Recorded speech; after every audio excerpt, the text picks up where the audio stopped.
Welcome to the Red Letters Podcast. In this podcast, we explore topics that can be life-transforming while delivering a message of hope.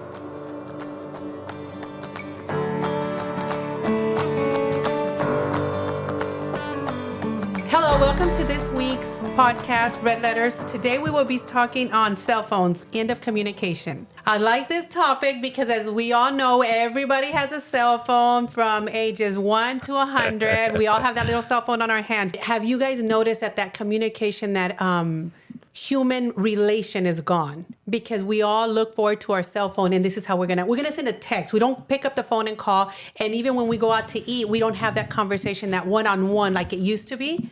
Now we want to talk to people through our cell phones, and that's where I'm going with this.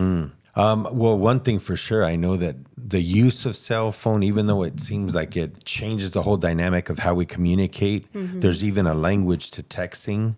By how you text, by using all capitals, you could be like raising your voice. And if somebody were to ask you a question, I'll probably just start off, I guess, by the texting side of it, is that I know like if somebody were to ask you, hey, would you want to go do this and, go out and go spend the day and we're going to go to the beach. And then after that, we're going to grab some food. You want to come with me? And somebody just puts K. Yeah. They don't sound like they really want to be a part of it. They don't sound very excited, yeah. But if they say, oh, yeah, where do you want to go? And they would jump in and converse with you just on the texting side. I think, there's a lot you can... You could kind of identify where the person on the opposite side of the texting is coming from based on how they speak through text. And I think there's a lot of people don't see that that's really a language, but I know for a fact it is because I've been on both sides of it and seen everything, I think, in between, where you could text somebody and they might not text you back for a couple of days, and it could have been an important question. And then all of a sudden, oh, sorry, I didn't see your text, or, they saw it because it says that they received it. Yeah. But then they say that they didn't receive it. But I think that's something to keep in mind when we're, texting people, and the whole language of that we need to present ourselves properly on how we're, I guess, our view or where we're at with the conversation. I personally don't like texting. Why? And I don't like the fact that even to think about it as a form of language, even though, a lot of people agree with you, I personally think what's the point when you can just honestly just call that person? I feel like it takes away the relationship part of it. I want to hear your voice. I want to just talk to you, and it's more personal. And I never liked texting. And then especially... you want to talk about cell phones, the spell check, Yeah. How many times you send a text and then you go back and reread your text and you realize, oh my God, that does not sound right at all. And then you're having to apologize to that person. Yeah. I personally don't like texting. That actually happened last night. I was getting together with some guys, and somebody sent a text and they said something in Spanish, and I didn't understand what it meant. So I hit the translate button and it said a bad word. Oh. And I was like, oh, dang. And it's somebody that I, respect. So I called him up right away. I said, hey, is everything cool? And he was like, yeah, why? He goes, no, everything's good. And I said, okay, because you sent the text and it says something in Spanish and I didn't know what it meant. And it says a bad word. And I told him what it was. And he goes, oh my God, no. It doesn't mean that. That's kind of a slang. I'm using it in a slang way or something. Oh, okay. And he goes, no, 100% it don't mean it. And then I showed him my phone when I met up with him. And I said, hey, just to be honest with you, because it was a group of, a bunch of guys from church, I wanted to just cover you in case maybe that was sent to the wrong person or whatever. But it would just caught me off guard, Yes, and that raises another question, Tony. Sending it to the wrong person. Yeah. Now, I'm supposed to be having this conversation with my child where we're goofing off versus my employer, and I send him something goofy or whatever. So that's another thing that happens with phones. But where I want to talk about is in families, like in marriages. If we see what's happening right now in our world, because it's happening everywhere. You see it on social media, you see it on TV, you see it everywhere. You see husband and wife sitting down, and there's no longer that conversation between a husband and wife. She's sitting on one side of the couch, he's sitting on the other. If you don't have a device in your hand, you have the TV going, and there's that's lost. and I don't know if I'm just speaking for myself, but I see it far too often in the career that I'm at or the line of work that I do is we counsel a lot of couples or we talk to a lot of individuals. And it's always the same thing. Well, he's always on his phone or she's always on her phone. And then if we go a little deeper, the children all have a handheld device. Everybody has I forget what they're called, the tablets. There you go. Everyone has a tablet. And it's like, what happened to us being the parent? What happened to us getting down and actually speaking to our child and not having a cartoon or whatever it is they're watching? Because I don't know if you've seen a 3-year-old go at it and they can find YouTube and then look what they need on YouTube. And it's like, what happened to that conversation that we as parents were supposed to be having with our children? Mm-hmm. And I feel that it's being lost. And I don't just want to, I'm not here just talking about it because I'm pointing fingers. I'm saying we as society, we as Christians, we need to do something more to get our families back. Mm-hmm. We need to do something more to start establishing and building on those relationships. If we really want this thing called life to work, they're going to need us. We need them and they need us. But if we're so tied up, for example, I'll invite you to dinner, Ida, and I'm sitting there, but all I'm doing is like, I wanted to go out to eat with Ida because I have some information to share with her and she has some to share with me, but she's sitting there and I'm on my phone. Because whatever's going on is more important than the individual I took out to dinner or we went out to dinner for, to just talk. But now I'm so, just so concentrated on whoever's calling me or texting me that instead of being there and embracing the visit or the lunch or the dinner, whatever we're having, I'm too busy trying to get to my phone because somebody else is calling me. And come on, none of us are that important. None of us are that important where someone is going to be calling us and we need to answer our phones right away. And I don't know if that makes sense, but that's really what I want to get out there. Let's put the phone away and somebody's phone's ringing. And I thought that was off. Like, let's put the phone away and actually embrace the conversation. Be present. Mm. Well, not only that, I was thinking when my kids were younger, mm-hmm. right? And I believe when you probably feel the same way. Mm-hmm. But when our kids were younger, we interacted with them a lot. Yes. Mm-hmm. We didn't have the device to just give them and distract them, yep. From us doing me or whatever. I think exactly. It's a distraction. It takes away from a parent being a parent. Exactly. Because a parent's supposed to train up their child, yep. teach their child, right? Mm-hmm. But now we depend on the phone to teach our children to interact with our kids, and we don't even know what they're interacting with. Exactly. Yeah. We don't know what they're watching. We're not sitting there with them every minute when a commercial pops up, even if it's a children's app. Right. I just found out recently an app that I had on my phone for my grandson. I had to delete it, but that app found out that they slip in cartoon porn. Yep. In that particular app. And so I deleted it. And even my grandson, because that app, he was addicted to that app. Like literally, Grandma, he even noticed when I deleted it, Grandma, I can't find that, my game. I can't find it. And I'm like, I didn't want to make up something. Eventually I told him I deleted it. And he goes, why did you delete it? And I explained to him why. Mm-hmm. And he didn't give me a hard time or anything like that. He just went ahead and played with his other game. Right. But it takes away from personal contact, personal interaction with our children. We wonder why our kids isolate themselves in the room, lock themselves up. It's because we don't really interact with them enough. Mm-hmm. Exactly. So that's my thought. Yes. And I had a class where we were talking to parents, and the parents were talking about the schools, like, the schools want to take over our children. They want to take over what they teach the children. And went on and on and on. And this individual had a child that was, I believe, 7 or 8 years old. And then he gets really angry and starts saying, wait, you guys are addressing the wrong thing here. Address what's really happening. Our children have access to everything by their cell phones. Your 7 or 8-year-old has a cell phone and the school didn't give it to them. Mm-hmm. You gave him that cell phone. Yeah. So now you're angry with society because there's a phone available and you had to go out and buy that phone so your 7 or 8-year-old child could have it. And you're mad with somebody because of the content, the information that's coming out of that phone, and you don't want your child to have it. Why give them a phone? Like, I know that I'm so one-sided with this because we didn't grow up like that either. We didn't give our kids a cell phone and it's like, or a tablet and said, here, have somebody else take care of you. It was us interacting with them. And where's that connection? And not even just for children, it's for adults too. It's like, where is that connection?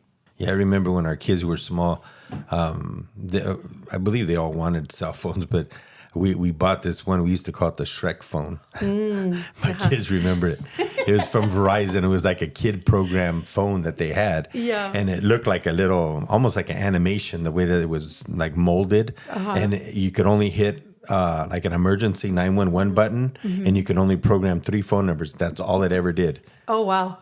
4 phone It numbers. has 2 antennas and it looks like a Shrek. Yeah, it looks like a little. Really? Yeah. Aw. So we used to call it the Shrek phone, and then and it kept them from getting into other stuff that were on regular phones. And I remember sometimes we would discipline them when they started getting into their phones too much. Okay, you're going to get the Shrek phone. Yeah. They're no.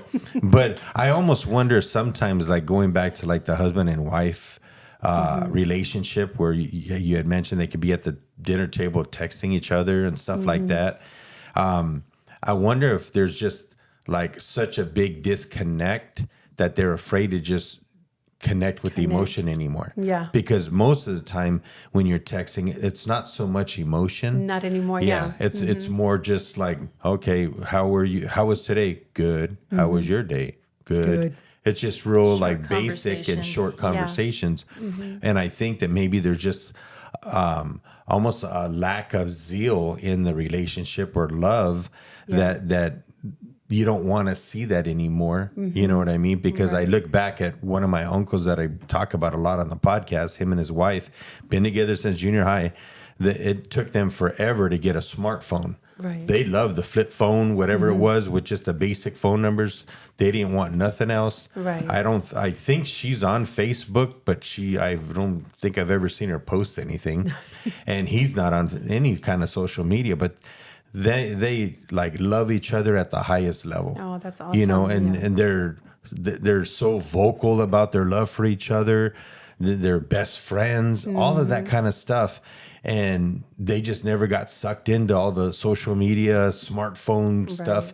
Like sometimes I'll be talking to him and I'll say, hey, I just sent you a picture. We had some work done in the backyard. Just want to show you something. He goes, okay, well, I'll have to hang up because I don't know how to do that while I'm talking to you. Oh. You know what I mean? And I'm just like, what? Yeah. And I remember even him with even electronics, it took him forever to get like a iPad. Yeah. He would carry CDs for I don't know how long when they weren't even a thing anymore. But it's just technology wasn't really his thing. Right. And I don't know if, he saw what possibly could happen to the relationship if they got wrapped up into it. I don't know. But they maintain a really good relationship, and you never see them on the phone with each other, especially when they're on their vacation, stuff like that. Right. If he always has his phone in case she's like on the other side of the mall, or if they're at a casino, they just contact each other. But you never see them on their phones when they're engaged with family, or friends. Other, anytime we're with them, going out to dinner and stuff, they're never on their phones. And then you wonder why they're so in the moment. They're present, like you had mentioned earlier. Yeah. And I think sometimes we don't want to be present because we don't like the reality we're sitting in. Ooh, that's a good one. We should write that one down. Yeah. So I don't know. I think we need to kind of evaluate that because maybe life has got so sucked out of you that that's kind of your last life. That's your umbilical cord to let people know you're alive because you don't want to engage no more. Exactly. Maybe you've got hurt so many times that, I'm done with that. I just want to be numb and I want to use my phone and that's that. I have a relative that I haven't seen for, I want to say at least 15 years because he got so into computers that I haven't seen him. He stays in front of that computer day and night. He learned how to make a living off of it and everything. I love him. I haven't seen him for years because of technology.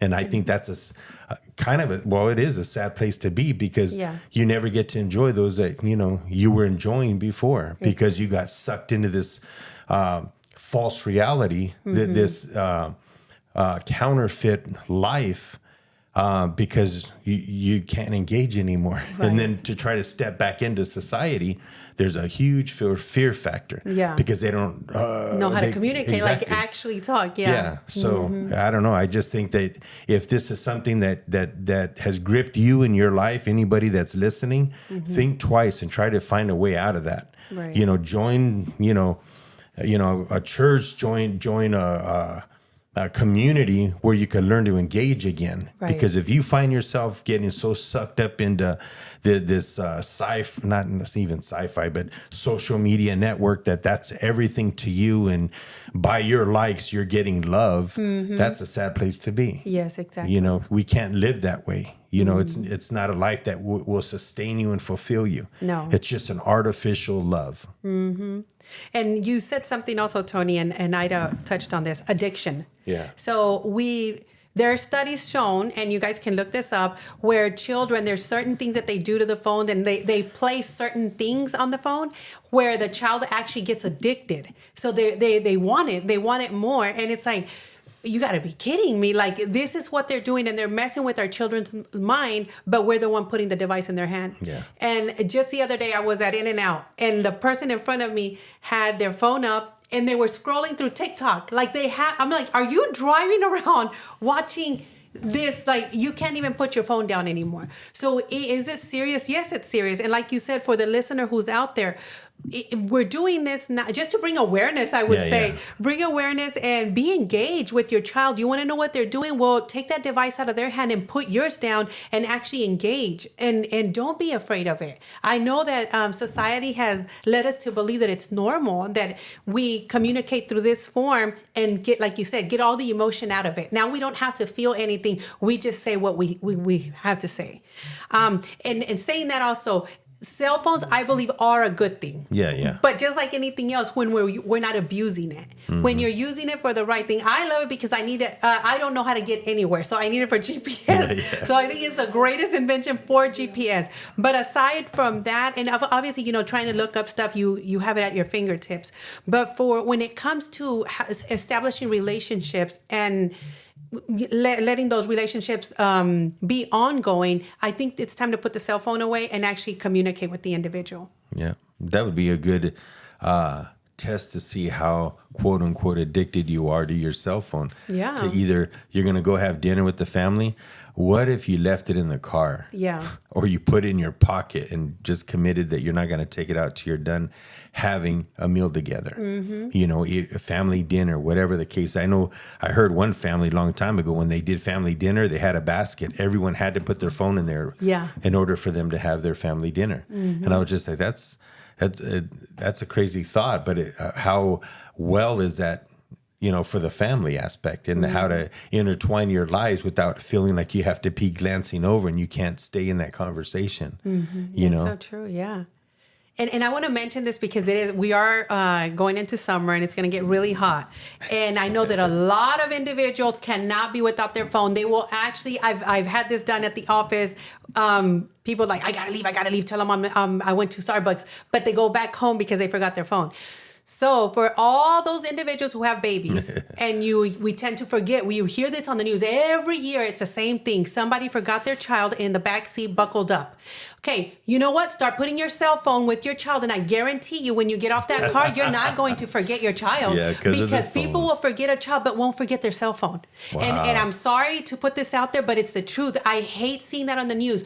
Again, another baby left in the car. Put your phone on their body, and I guarantee you will not leave that child anywhere because you're going to make sure that your cell phone is on your hand. Yeah. So I'm just not throwing stones to anybody. I don't personally know anybody who's done it, but we hear it on the news every year. I'm guilty, but I'm not quick to run for my phone because if I can get rid of my phone, I would. But I have left my youngest in the car. Yeah. Twice. Okay. But and the first time I actually left him in there in the middle of the night and didn't realize it until 7 a.m. Yeah, because he was knocking on.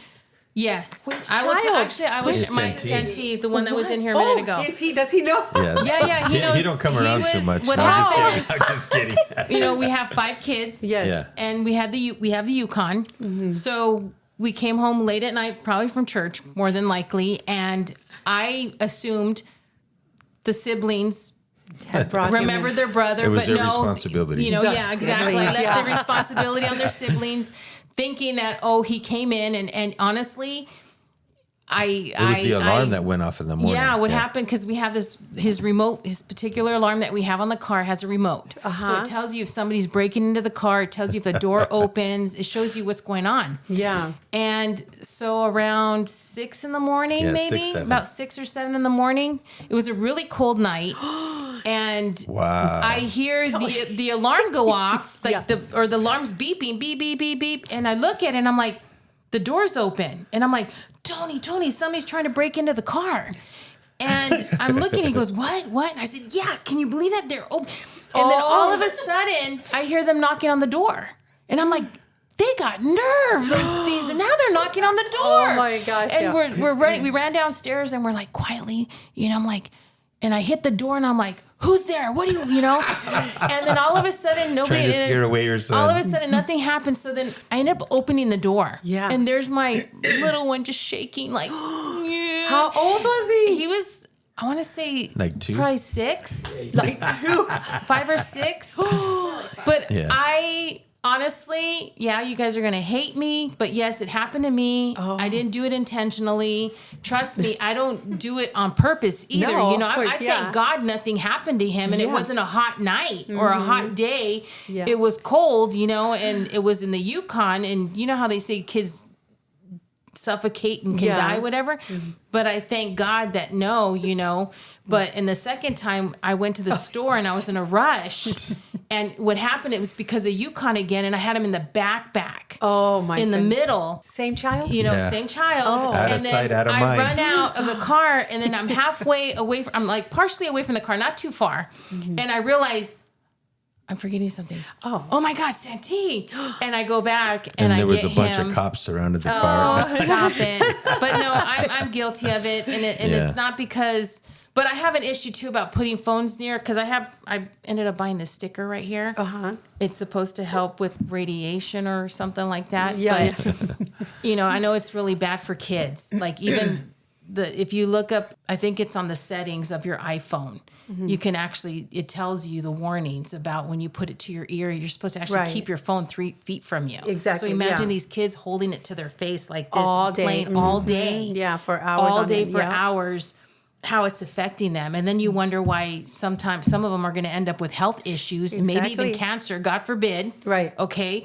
But the phone's going to have a part to play sometimes. And people are going to, I think people are going to take your eyes off of this as the culprit and Yeah. blame it on other things. And I know Oh, yeah, of course. Yeah. we're around toxins all the time, but this is one of them. Yeah. And it's You so know. close to your face. It's And if so I could close, get rid yeah. of it, I would. But the sad thing about it, Candy growing Crush. up, Yeah. we didn't have cell phones. We had landlines.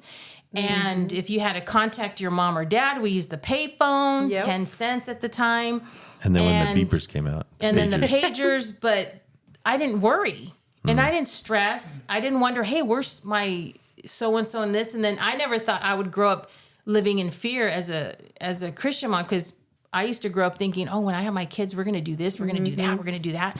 And no, I was the opposite. I just went into fear mode and thinking, oh, no, I don't want to expose them to that. I don't want to take them to the beach. They could drown, or they Yeah. could this, or they could that. And now that I have a phone, it's like now I'm constantly Checking up did on he get them. home? Is he there? Are they okay? And I find myself worrying, and it's not worth it. Yeah. No. And I don't like it. Before I didn't have to worry, but now it's like, to me, it's just, honestly, if I could do away with it, Yeah. But Yeah. you get I love that used you to mentioned having that. Yeah. it with it, and I don't know. I Yeah. just But it's so bold, Ida, to mention that, because in this case, thank God, nothing happened, and then the child was okay. And Ida went to go check the door. I thought it was gonna be Tony that was gonna go check the door. It's like somebody's breaking in, and Ida and Tony said, "Go check." I'm kidding, Tony. I'll tell you He another was story poking- later He was on. poking fun at you, Ida, so I got Yeah, your yeah. back. No, but I'm glad that you mentioned that, because it happens. We're moms and we are so busy.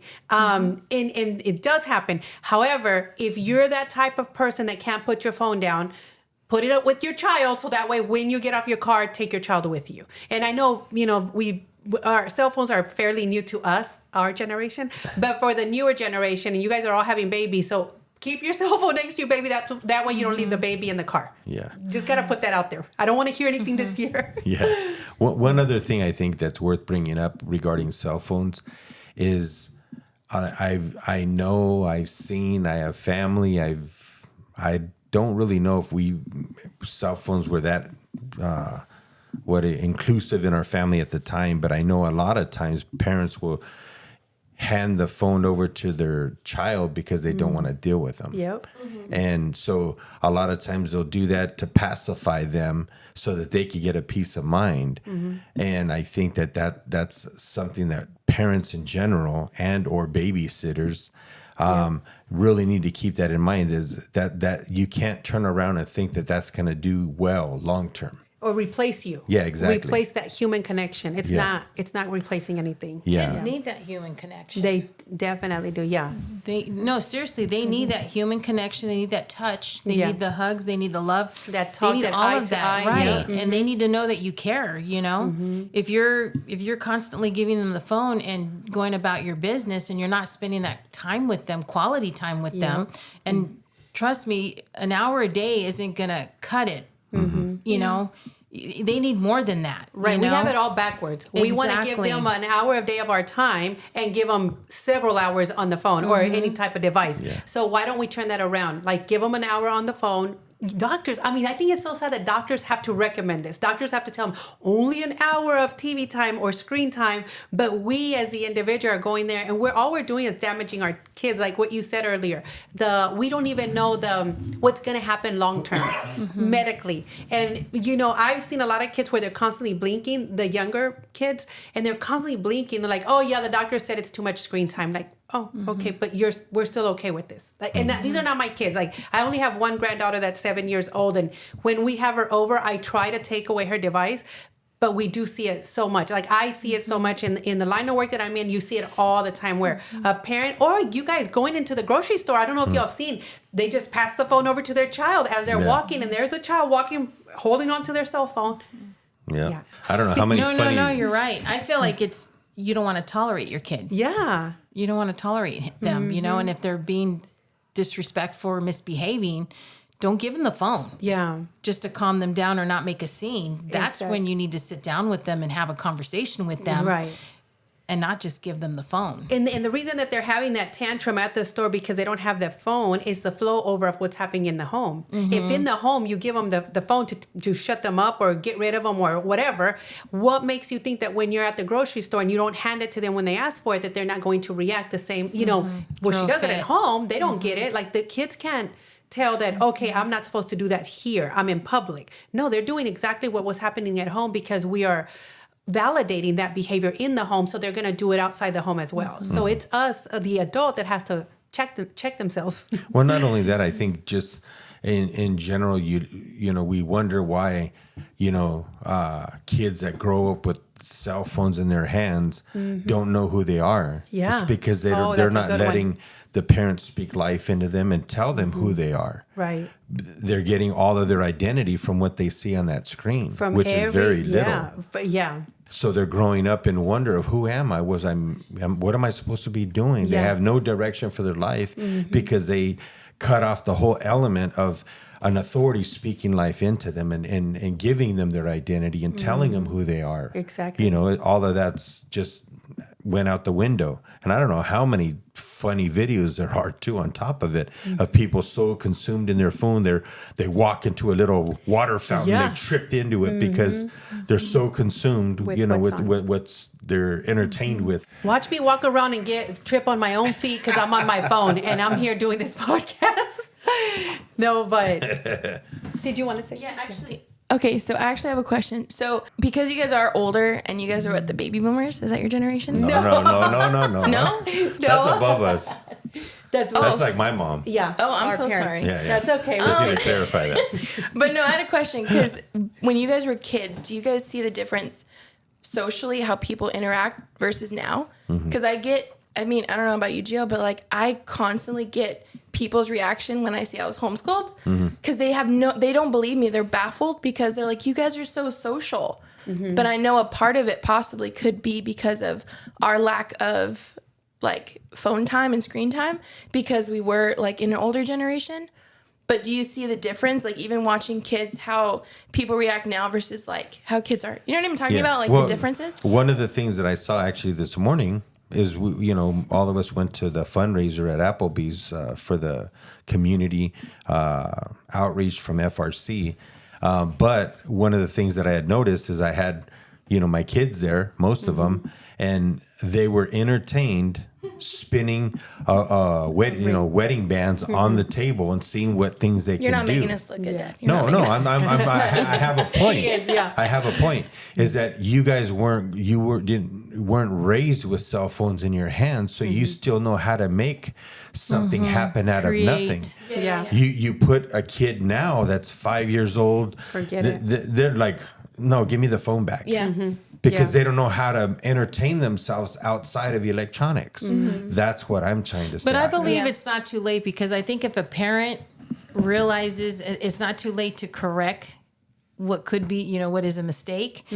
But I think that if you spend time with the child, like for example, what they were doing today on the table with the rings, if my grandson was there, he would have had a blast. He would have been, let me try, and he wouldn't have been thinking about the phone. Right. And I think when there's interaction like that amongst, because he loves playing with his uncles, his aunts, and it's when he's around that interaction, he loves it. He loves the physical attention. He loves somebody interacting with him and playing with him. And then he doesn't think about the phone. The only time he thinks about the phone is when he's bored. He's bored and nothing's going on. But you can redirect a child's mind to doing physical activities if you are willing to spend that time with them. Right. And I think it's well worth it if you can, because it gives you an opportunity to have conversations with them. Yes. It gives you an opportunity to just show them that, I care enough to sit down with you. And lately, like I'm a little guilty of it with my grandson, because I've caught myself, I'm being real right now, recently, where I'm honestly going to admit that I started finding myself handing him my phone because it was easier for me to go clean my, do things that I wanted to do and not have to. But he would rather, Grandma, sit down and play with me. And I know there's a couple of aunts and uncles here that have heard him. Will you play with me? Come on, play with me. So he could sit at the dining room table and play Legos, play with his toys for hours. If somebody's with him. If somebody sits down with him and plays with him. But then if he gets bored because nobody's, try playing by yourself with, it's not fun. Exactly. So he'll ask for the phone. He'll go, oh, Grandma, can I play with the phone? And I'm like, yeah, go ahead, Yeah. Yes. But you can redirect a child's mind and retrain them, to where they don't want the phone, or take them outside, take them to the park, take them to the beach, take them somewhere, let them interact, even if like, I don't want to, because they're going to fight you on it. Right. But you know what? Once you take them outside, once you take them to do it, they're going to enjoy it and they're going to have fun. Show them something different. And don't let your child tell you what they think. Don't let them rule over you and tell you what they think is best. Yeah. Because if, no, it doesn't work that way. You have to train them exactly the right way. And I'm not saying like you have to rule over them, all these things, but you don't let them take control and tell you, oh, I'm going to do this, and tell you throw how a to fit parent. or tell you how to parent. Right. You're the parent. God trusted you with that child. It's parent our them. responsibility to parent them and direct them in the right path and the way they should go. Exactly. And I'm guilty too, Ida. When my granddaughter comes over, I'm not used to playing with kids. I'm not used to doing anything anymore. I've raised 5. I'm done. So when she does come over, it's always, I want to play, I want to play, I want to play. So after a while, I'm like, go get your tablet. Because I'm like, well, that's what it's like. What do you do? But I am guilty of it. I'm not the parent. I am not the parent. I'm the grandma. And I was like, hey, let's go. I take them to the park and I do some things. But then after that, it's like, okay, calm down. Let your parent take care of you. But we turn around, look at the parent's on their cell phone. So what does the kid say? Give me the cell phone. It's like, okay, give me the kid and you want to go play with, but it's like, no, it's not I'm sorry, we've done our job. It's not our responsibility unless you're raising that grandchild. It's a little different. I think to sum up the whole topic of cell phones and the end of communication is, I know many times we use our cell phones because it's connected to our work. And yeah, there's a certain extent where you need the phone, but at the end of the day, you don't need your phone. You might think you need your phone, but it's more of a want. And I think that we need to look at it that way, even when it comes to the kids having the phones. They don't need the phone. No. They want the phone. So I think we need to use the correct filter on the whole electronic device, whether it's a tablet, a phone, and make sure we use that we manage that as well with them. If it's like so much time a day, of course, monitor what they're getting into, whether it's a phone or a tablet, because, they could start thinking and believing stuff that's totally contrary to what you believe in your home. But you won't know if you're not sticking your nose in there to make sure that what they're watching or listening to is safe. At the end of the day, we should measure the amount of time we spend on electronics and make sure that at the end of the day, we're investing in our relationships, not in our cell phone time. We appreciate you joining us. Until next week, thank you.